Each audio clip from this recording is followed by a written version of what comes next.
Welcome. In front of me I have Samsung Galaxy XCover 5, and today I'll show you how you can switch off or switch on the smartphone. So all you have to do, simply click and hold your power key. When you got this many, you have to click to power off, just like that. We get also another method to switch off our smartphone, but it will be called the force restart or soft reset.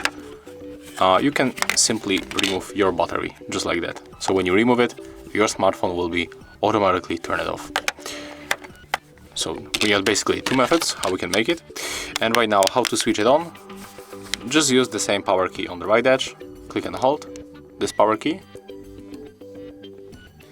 And when you feel vibration and see Samsung logo, you can release that key, and now just wait until your smartphone turns on. So as you can see, that's how we can switch on or switch off your Samsung Galaxy XCover 5. And if you find this video helpful, remember to leave a like, comment and subscribe to our channel.